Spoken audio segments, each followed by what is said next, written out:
할렐루야. 알기 쉬운 조직신학의 저자 김연한 목사입니다. 오늘 인간론 세 번째 시간으로 하나님의 형상으로의 인간이라는 제목으로 여러분과 함께 은혜를 나눠보고자 합니다. 그럼 먼저 타락 이전의 인간의 모습을 봅니다. 천지 창조 후 하나님의 형상대로 인간을 창조하시고 타락하기 이전 만물을 다스리는 복을 주심은 인간은 최고의 축복을 받은 것입니다. 그러므로 에덴에서는 하나님과 천사 그리고 사람은 서로가 교통하고 있었음을 추론할 수가 있습니다. 그런데 하나님은 아담에게 모든 생물을 다스리라고만 했지 어떻게 다스리는 방법까지는 알려주시지 않았습니다. 그러므로 사람은 하나님이 주신 지혜를 부지런히 개발하고 자유의지를 활용할 줄 알아야 했습니다. 그런데 하와가 하나님의 경고를 잊고 지혜는 눈을 감고 선악과를 따먹었을 때 아담을 잠을 자고 있었다는 것이 문제입니다. 성경은 구약이나 신약이나 게으르다는 것은 하나님의 뜻에 합리화할 수 없습니다. 잠언 9장 10절 말씀이나 시편 111편 10절 말씀을 보면 하나님을 경외하는 것이 지혜의 근본이요 라고 했습니다. 그렇습니다. 사람은 하나님을 경외하는 데는 부지런한 모습으로 하나님을 공경할 때 지혜는 순간의 인지 능력과 자유의지의 순발력을 작동하게 하고 사리를 분별하는 능력이 되어 사람이 삶의 바른 소리를 깨닫게 된다는 것이 진리입니다. 그러므로 사람이 믿음으로 신의 마음을 아는 능력은 신의 도움이 아니고서는 그렇게 쉽게 얻을 수 없으므로 하나님을 섬기는 일은 부지런해야 합니다.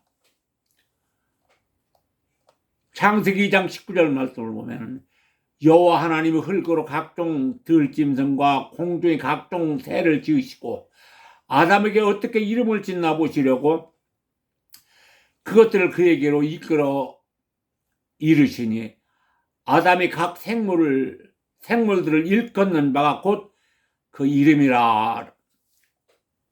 이는 하나님의 형상을 사람도 소유하고 있으므로 하나님이 아담의 생각을 알고 있다는 논리이므로 하나님의 도움이 다스림의 근원이 된다는 사실을 알게 해줬다는 논리입니다. 사람이 하나님의 도우심을 바라고 부지런히 노력하고 연구하는 삶 속에서 행복을 얻고 사물의 이치를 바르게 인지하게 될 것입니다. 그러게 로마서 12장 11절 말씀 보면은 부지런하여 게으르지 말고 열심을 품고 주를 섬기라. 그렇습니다. 특별히 지도자가 되려는 사람은 하나님의 도우심으로 지혜를 얻어야 하고 말씀에 순종하여 지혜를 주신 목적을 알고 다스리는 방법에 대한 수업을 많이 받아야 하나님의 구속사를 아는 목적에 도달할 수 있기 때문입니다. 그것은 곧 사람이 하나님의 영광을 위하여 삶의 지혜를 활용하여 하나님께 영광을 올리는 신앙생활을 하기 위함일 것입니다. 그러므로 사람이 예수 믿으면 무조건 하나님 말씀과 성령으로 거듭나서 믿기 전에 옛사람을 벗어버리고 타락하기 전에 사람으로 변화되지 못하면 구원을 받을 수 없다고 저는 단언하겠습니다. 다음에 축복받은 인간들의 야망. 하나님으로부터 무상으로 주녀받은 다스림의 복은 인간이 무엇을 잘해서 공적으로 받은 것이 아닙니다. 하느님의 은혜로 무상으로 주녀받은 최대의 축복이라고 앞에서 말했습니다. 그러기에 모든 인간들은 다스림에서 겸손하고 행복을 찾으라는 말입니다.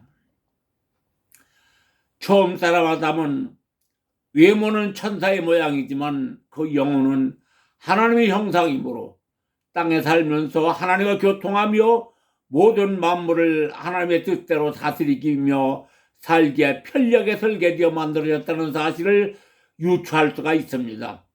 곧 두 발로 서서 걷는 인간만이 자유의지가 내재되어 있고 그 자유의지는 스스로 몸과 마음의 중심을 잡고 서서 행복과 불행을 선택하여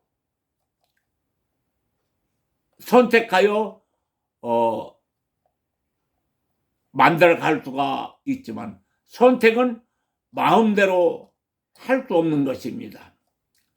그러므로 행복은 그냥 선택해지는 것이 아니라 게으르지 말고 부지런하여 하나님의 주신 지혜와 자유의지로 행복을 위해 열심히 노력하면 행복해질 수 있다는 논리입니다. 하나님이 아담과 하와에게 먹지 말라 하시던 선악과를 먹는 순간 즉시 행복의 선택 권한을 사단에게 모두 빼앗겼고 사람은 사단의 노예로 전락하여 범죄의 도구가 되었습니다. 사단의 지혜가 얼마나 교활한지 하나님의 형상을 상실한 인간들을 이용하여 사람들을 다스리기 위하여 사람들을 이용하는데 그런 줄을 모르고 피 흘리며 싸우면서도 그 싸움은 계속하고 있으며 아마도 이 싸움은 마지막 심판을 받는 그날까지 정의라는 이름으로 지속되리라고 생각합니다. 다스린다는 목적을 이루기 위하여 옛날에는 힘과 물질을 이용하였으나 삶의 문화가 발달해감에 따라 사람들이 삶의 질은 향상되고 사람이 자기 힘으로는 다스림의 목적을 이루지 못하게 되자 정치라는 장치로 목적을 이루고 사람들을 다스림의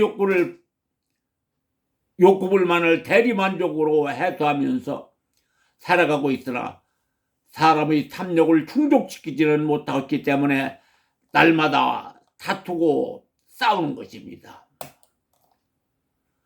그러나 사람은 어떤 동물보다 뛰어난 고등동물로 창조되어 지혜를 선물로 받았으니 탐욕을 버리고 잃어버린 하나님의 형상을 회복하기 위하여 하나님이 주신 지혜를 개발하여 자신을 먼저 다스리고 하나님의 뜻을 받들어 말씀에 순종하며 노력하면 이 세상을 무엇과도 바꿀 수 없는 축복받은 인간이 행복인 평안이 임한다고 하였습니다.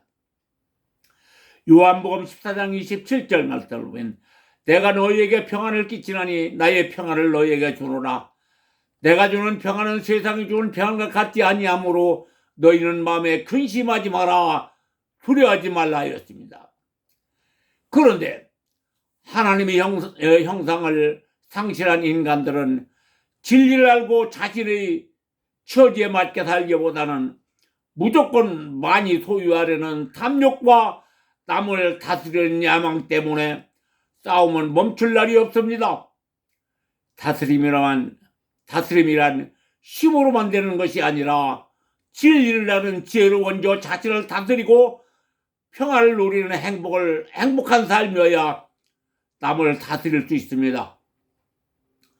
진리를 모르고 힘으로만 다스려 하면 피 흘림만 지속되고 타인은 불안합니다. 진리는 여기저기 흩어져 있는 것이 아닙니다. 진리를 알려고 성경을 연구하고 기도하며 말씀을 묵상하면 하나님이 진리를 아는 지혜를 선물로 주실 것입니다. 여기서 잠깐 우리 개신교의 현실을 봅니다. 제가 예수 믿은 지가 지금 한 40여 년 정도 됐는데 지금도 부흥의 현장이나 예배드리는 모습을 보노라면 하나도 변하지 않았습니다. 그때와 똑같습니다. 그러면서 성경은 어디가 잘못되었다면서 수천억씩 들여가지고 성경을 몇 번씩 교체하면서도 목사님들은 성경 한두 구절 읽어놓고 하나같이 자기 자랑이고 걸핏하면 성령 받아라 축복합니다 라는 소리를 내지릅니다. 그러나 진리는 사라지고 무슨 능력만 나타났다고 하면 사람들이 몰립니다. 제가 얼마 전 인터넷에서 광화문 집회 방송을 보니 부흥 강사인 목사님이 설교를 합니다.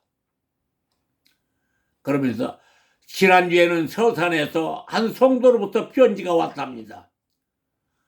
자기 교회에 다니던 사람으로 그분은 눈수술을 잘못하여 시신경이 끊어져서 실명한 상태인데 지난번 목사님이 광화문에서 집회하는 광경을 텔레비전 나오는 목사님의 목소리를 듣다가 눈이 가려워 눈을 비볐더니 눈이 밝아지고 보이더랍니다. 하면서 할렐루야 하고 외치니 성도들이 아멘하는 소리가 함성으로 들려나왔습니다. 또 어느 교회를 보니 하나님이 기쁨으로 노래며 춤추라고 했다면서 목사는 강대상 앞에서 노래를 부르고 성도들은 아무 설비도 없는 교회의 넓은 맨바닥에서 마치 술에 취한 사람들처럼 흐느적거리며 춤을 추면서 예배를 드립니다. 그런가 하면 어느 기도원 집회 광경을 보니 많은 사람들이 모여 예배를 드리는데 여기도 남녀노소 불문하고 맨바닥에서 춤을 추며 흐느적거립니다. 경건하게 드려야 할 예배가 경건은 없어지고 마치 술 먹고 춤추는 모두장과 흡사합니다. 이는 제가 서러운 종교계에게서 말하는 아프리카의 초대교회 모습이 연상되기도 합니다. 진리는 사라지고 나 좋은 대로 예배드리고 있다는 말입니다. 저는 개신교 목사이면서도 개신교 목사들이 행위가 기이하기만 합니다.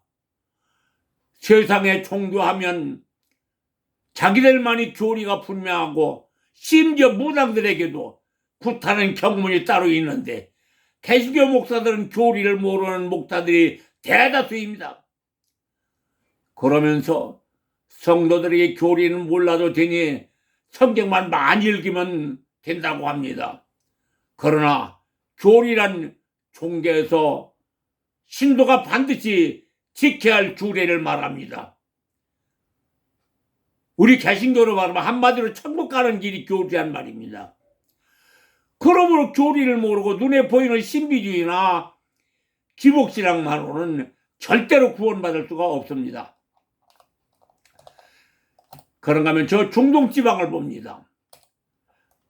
우리들이 산 여호와나 이슬람의 알라 같은 신을 믿으면서 잘못된 가르침은 진리를 가르쳐 의로운 군대를 양성하여 평화로운 삶을 이루려고 노력하기보다는 비약적인 논리로 지하드 즉 성전이라는 명하고 전쟁에 참여하여 생명 정치의 풍조는 그릇된 사상에 쇠뇌되어 상대방 사람을 많이 죽이는 것이 천국 가는 길이라고 알고 사람 죽이는 것을 당연한 일이라고 여기고 있습니다.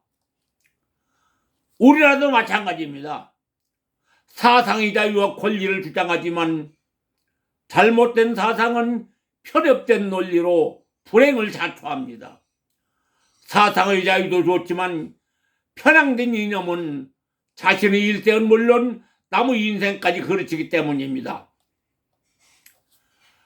누가복음 14장 11절 말씀을 보면 무릇 자기를 높이는 자는 낮아지고 자기를 낮추는 자는 높아지리라 하였습니다. 하나님의 말씀은 사람이 지혜를 개발하여 자유의지로 자체를 다스리는 방법을 알려주었습니다. 자고하고 교만한 마음을 버리고 스스로 낮아지고 겸손하게 인과관계를 갖고 서로를 인정하고 존중하며 배려하며 베풀면서 나눠주기를 즐겨하고 함께 더불어 살면서 모두가 함께 행복을 누리게 하는 것이 지도자로서의 자격이고 올바른 다스림이라고 가르치셨습니다. 그것이 이 시대의 자유민주주의 근간이고 하나님 나라의 모형이므로 사람이 살아가야 할 최고의 행복이요 삶의 가치이기 때문입니다. 하나님은 잃어버린 인간성을 다시 찾아 하나님의 나라를 회복하시고 진정한 평화를 누리게 하여 하나님의 백성으로부터 영광받기를 위하여 아들을 이 땅에 보내신 것입니다. 누가복음 2장 14절 말씀을 보면 지극히 높은 곳에는 하나님의 영광이요 땅에서는 기뻐하심을 입은 자들의 평안이라. 예수님이 오신 목적입니다. 그러므로 하나님의 나라의 모형을 이루기 위하여 부단하게 노력하지 않으면 하나님의 뜻을 이룰 수가 없으므로 하나님의 축복을 받은 사람이라면 마음에 참된 평안이 없습니다. 세 번째, 하나님이 주신 인간성을 회복하라. 누가복음 4장 6절 말씀을 보면 가로되 이 모든 권세와 영광을 내가 네게 주리라. 이것은 내게 넘겨준 것이므로 나의 원하는 자에게 주노라. 사단들은 사람에게서 빼앗아간 권세를 가지고 사람들을 조종하려고 합니다. 사단들이 사람을 조롱한 권세는 그들이 것이 아니라 처음 하나님이 인간에게 주신 것이었습니다. 예수님을 시험하던 사단도 그 권세가 하나님의 것이었다고 말하고 있습니다. 창세기 2장 15절 말씀 보면은 여호와 하나님이 그 사람을 이끌어 에덴 동산에 두사 그것을 다스리며 지키게 하시고 그렇습니다. 다스림의 권세는 분명 하나님이 인간에게 주셨습니다. 그 권세를 에덴 동산에서 아담이 하나님으로부터 무상으로 주겨받은 권세였으나 아담과 하와가 사단에게 속아 먹지 말라 먹는 날에는 정령 죽으리라 하신 하나님의 경고를 잊고 선악과를 먹음으로 하나님이 주신 권세를 사단에게 빼앗긴 것입니다. 그러므로 인간들은 아담이요 사단에게 빼앗긴 그 권세를 탈환하기 위하여 온갖 수고의 떡을 먹고 있다는 것입니다. 진리를 모르기 때문에 사람들은 계속하여 속고 있는 것입니다. 목사들이 교리는 모르고 경제 논리로 목회에 성공하려는 야망 때문에 예배를 드리면서 하나님께 드리는 헌금도 하나님이 주신 것이므로 내 것이 아니고 하나님이 그것을 하나님께 드려야 30배하고 60배, 100배로 축복받을 수 있는 것이라고 성도들을 미혹하는 목사들의 말 때문에 성도들은 목사의 말을 믿고 축복받으려고 분에 넘치는 과도한 헌금을 하고 지늦게 후회하는 성도들을 대면하고 믿음의 진리를 전해준 적이 여러 번 있습니다. 대다수의 목사들이 예수가 우리나라에 들어오신 이후 가난하던 나라가 잘 살게 되었다고 가르치면서 목사들이 비약적인 언행은 옛날과 변함이 하나도 없습니다. 야고보서 2장 17절 행함이 없는 믿음은 영혼이 있다는 육신과 같은 죽은 믿음이라 하였습니다. 목회에 성공하려는 경제 논리의 야망으로 재물을 하나님께 바쳐 복을 받는다고 가르치고 조르고 11조를 정확히 내지 않으면 교인으로 등록도 해주지 않고 성도로 인정도 하지 않고 헌금을 은행 통장으로 계좌에 대시키라고 하는 자들이 대면세계는 하나님을 생각함이 아니요 사단에게 속아 헌금에 눈독을 들이면서 도적같이 헌금하면서 재물을 훔쳐가는 자들입니다. 요한복음 12장 6절 이렇게 말하면 가난한 자들을 생각함이 아니요 저는 도적이라 돈깨를 맞고 거기 놓은 것을 훔쳐감이라. 예수님은 이렇게 분명하게 알려주셨는데도 목사들이 성경을 자의적으로 해석하다 보니 도적질을 하고서도 죄인 줄을 모르고 성도들을 속이고 있는 것입니다. 목사들이 먼저 변하여 하나님이 주신 권세를 다시 살아나기 위해서 마음 안에 탐욕을 버리고 하나님의 말씀을 구속가적으로 해석하고 교리를 알아야 합니다. 지금 한국 개신교 성도 수가 반토막이 되었다고 단식하는 목사님들도 실적은 말하지만 교리를 모르다 보니 대책이 없습니다. 성도들에게 교리를 가르쳐 진리를 아는 지혜를 알게 되면 하나님 말씀의 교리를 지키려고 부정한 짓을 스스로 절제하며 전도하라고 들볶지 않아도 전도할 것이라는 논리입니다.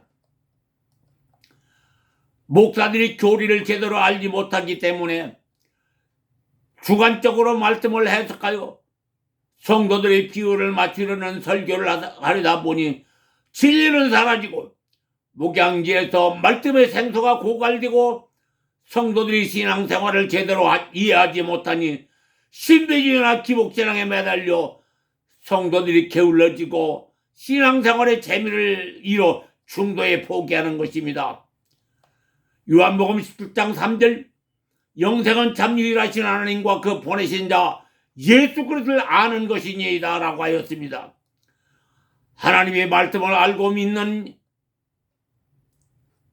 사람이 구원을 얻고 영생으로 가는 길이라고 예수님이 직접 말씀하셨습니다. 말씀을 아는 믿음이 하나님이 축복하신 인간성의 회복이요 다스림의 권세를 회복하는 길이라고 성경은 분명히 가르치고 있습니다. 물과 성령으로 거듭나서 인간성을 회복하여 하나님이 주신 축복을 받을 수 있으며 하나님이 주신 지혜로 다스림의 권세를 회복할 수 있다는 논리입니다. 사랑하는 성도 여러분, 그리고 목회자 여러분, 우리 모두는 물과 성령으로 거듭나서 다스림의 권세인 하나님의 형상을 회복하여 사단의 권세를 정복하려는 능력을 선물로 받아 구원의 소망을 이루시기를 예수님의 이름으로 축원해 드립니다. 오늘은 여기까지만 하겠습니다. 지금까지 김윤환 목사였습니다.